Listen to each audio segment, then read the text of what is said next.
Assalamualaikum warahmatullahi wabarakatuh. Di sini saya Siti Nurholida, NIM T20191167 akan menjelaskan mengenai format bahan ajar. Sebelumnya perlu dipahami bahwa dalam penyusunan bahan ajar itu ada elemen-elemen yang harus dipenuhi, antara lain konsistensi, organisasi, halaman kosong, dan format. Jadi, format bahan ajar merupakan elemen penting dalam penyusunan bahan ajar. Format bahan ajar khususnya bahan ajar yang berbentuk tulisan bersifat naratif. Bahan ajar seperti ini secara umum terdiri dari 8-10 halaman dengan ukuran kertas A4, menggunakan ukuran huruf 11-12 dengan jenis tulisan Calibri, Arial, atau Times New Roman, atau bisa menggunakan jenis tulisan lain yang biasanya lazim digunakan dalam bahan ajar. Kemudian, sistematika penulisannya. Dalam sistematika penulisan bahan ajar ini, pada bagian awal ada identitas mata pelajaran, yakni nama mata pelajarannya. Kemudian ada nama pengarangnya, yaitu orang yang menulis bahan ajar tersebut. Setelah nama pengarangnya, ada cakupan atau ruang lingkup pembelajaran, sasaran pembelajaran yang selanjutnya, kemudian perilaku awal peserta didik. Yang dimaksud perilaku awal peserta didik ini merupakan perilaku yang harus dimiliki peserta didik untuk memahami pembelajaran tersebut. Kemudian, manfaat pembelajaran, urutan pembahasan, dan petunjuk belajar. Setelah itu adalah penyajian. Dalam penyajian itu terdapat uraian materi pembelajaran, yaitu penjelasan materi pembelajaran. Setelah uraian materi pembelajaran adalah lingkup penerapan. Yang dimaksud dengan lingkup penerapan ini adalah penerapan teori-teori yang sudah dijelaskan pada uraian materi pembelajaran. Setelah itu ada latihan dan tugas mandiri yang berguna untuk menguji pemahaman peserta didik. Terakhir, pada bagian penutup ada rangkuman. Rangkuman ini merupakan ulasan singkat dari uraian materi pembelajaran. Ada juga soal tes untuk menguji peserta didik dalam pemahamannya. Terakhir, umpan balik dan daftar pustaka. Assalamualaikum warahmatullahi wabarakatuh. Perkenalkan, saya Sulistianingsih, NIM T20191185.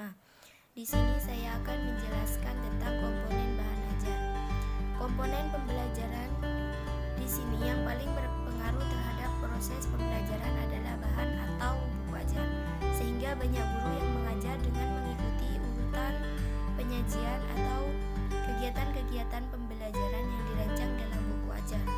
Dalam hal ini, pemerintah, Kementerian Pendidikan dan Kebudayaan telah menyiapkan bahan ajar dalam implementasi kurikulum 2013.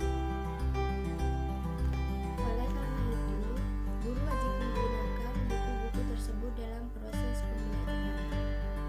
Buku atau bahan ajar tersebut telah memenuhi sejumlah kriteria kelayakan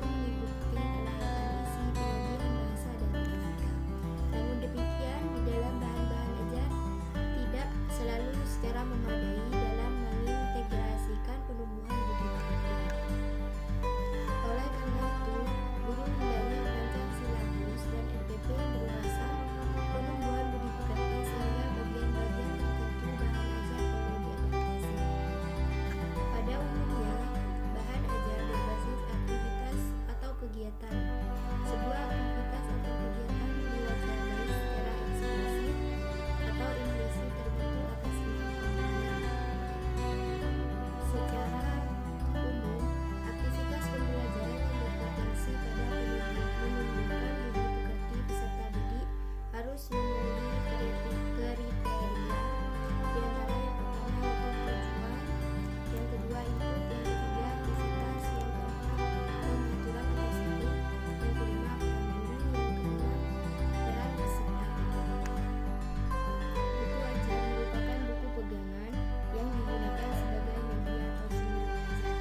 Untuk mempermudah penggunaan, maka komponen-komponen buku ajar disusun, di antaranya halaman sampul, pedoman transliterasi, kata pengantar, daftar isi, pendahuluan, deskripsi mata pelajaran, karakteristik mata pelajaran, identitas mata pelajaran, komponen-komponen bahan ajar, bagan arus kegiatan mempelajari bahan ajar,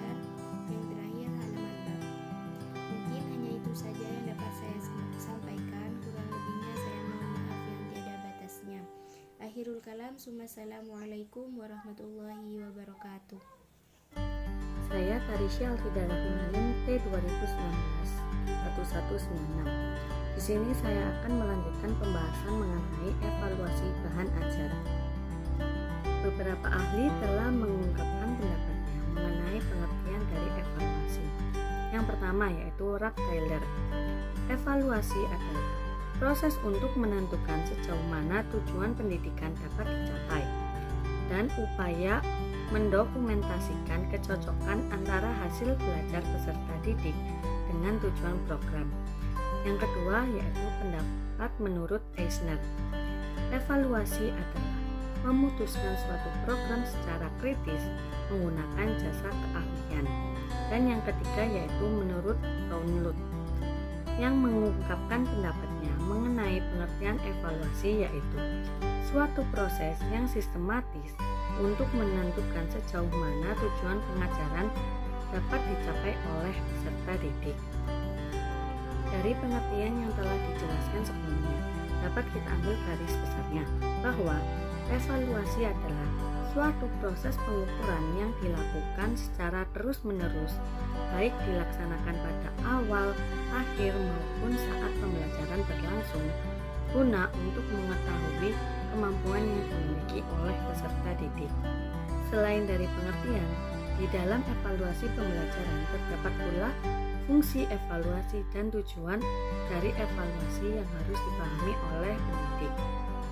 Fungsi evaluasi dibedakan menjadi 3 jenis, yaitu yang pertama, fungsi instruksional, yang kedua, fungsi administratif, dan yang ketiga, fungsi bimbingan. Yang pertama yaitu fungsi instruksional. Fungsi instruksional yaitu dapat digunakan sebagai cara menentukan keputusan-keputusan yang dapat mempengaruhi proses belajar mengajar. Pengaruh yang dimaksud yaitu pengaruh yang memiliki sifat positif yang bertujuan untuk mempermudah peserta didik dalam proses belajar, sehingga peserta didik dapat menangkap dan memahami bahan pelajaran yang diberikan. Yang kedua yaitu fungsi administratif.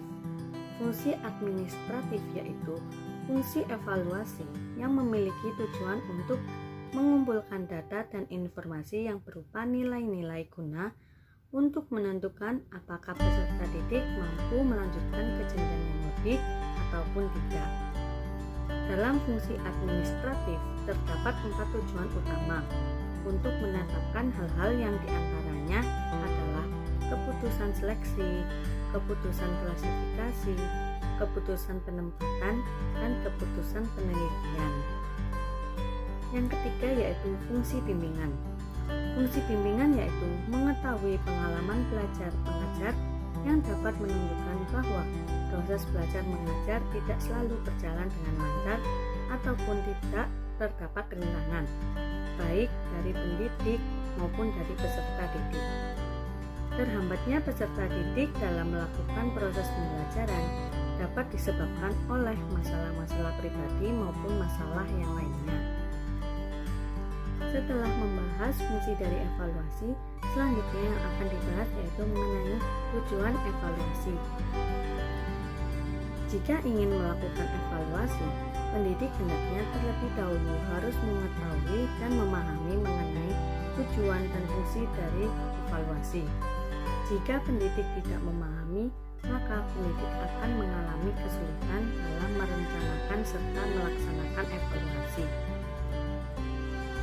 Tujuan evaluasi pembelajaran adalah untuk mengetahui keefektivitasan dan keefisienan sistem pembelajaran, baik yang menyangkut tujuan, materi, metode, media, sumber belajar, lingkungan, maupun sistem penilaian itu sendiri.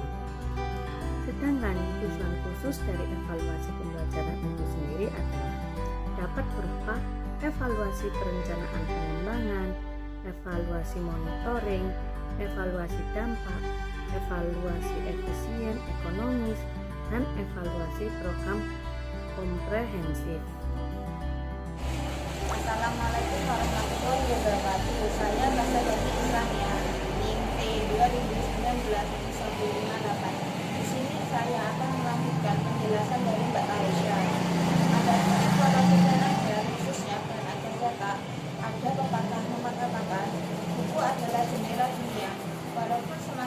berkembangnya teknologi di Indonesia tidak menutup kemungkinan berkurangnya peminat untuk menggunakan bahan ajar cetak.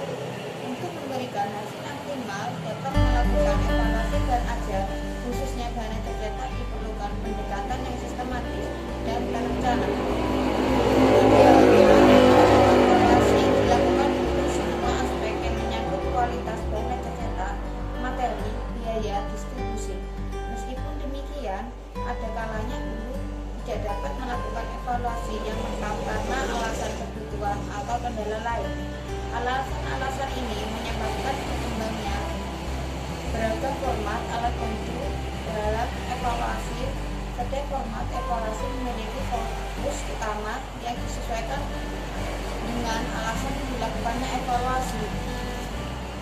Evaluasi yang dilakukan dilihat dari berbagai sisi, dari bentuk fisik atau teknik buku ajar, misalnya kualitas hasil produksi bahan ajar, keterbatasan huruf, kesalahan cetak, kualitas suara jika buku ajar dilengkapi dengan multimedia dan lainnya. Konteks buku ajar atau dari sisi edukasional, quality, akurasi, informasi, interest level, vocabulary, teknik penulisan buku, konsistensi huruf, bentuk dan ukuran format dan lainnya. Evaluasi dilakukan salah satunya adalah dengan menyebarkan kuesioner. Baik, terima kasih. Wassalamualaikum warahmatullahi wabarakatuh.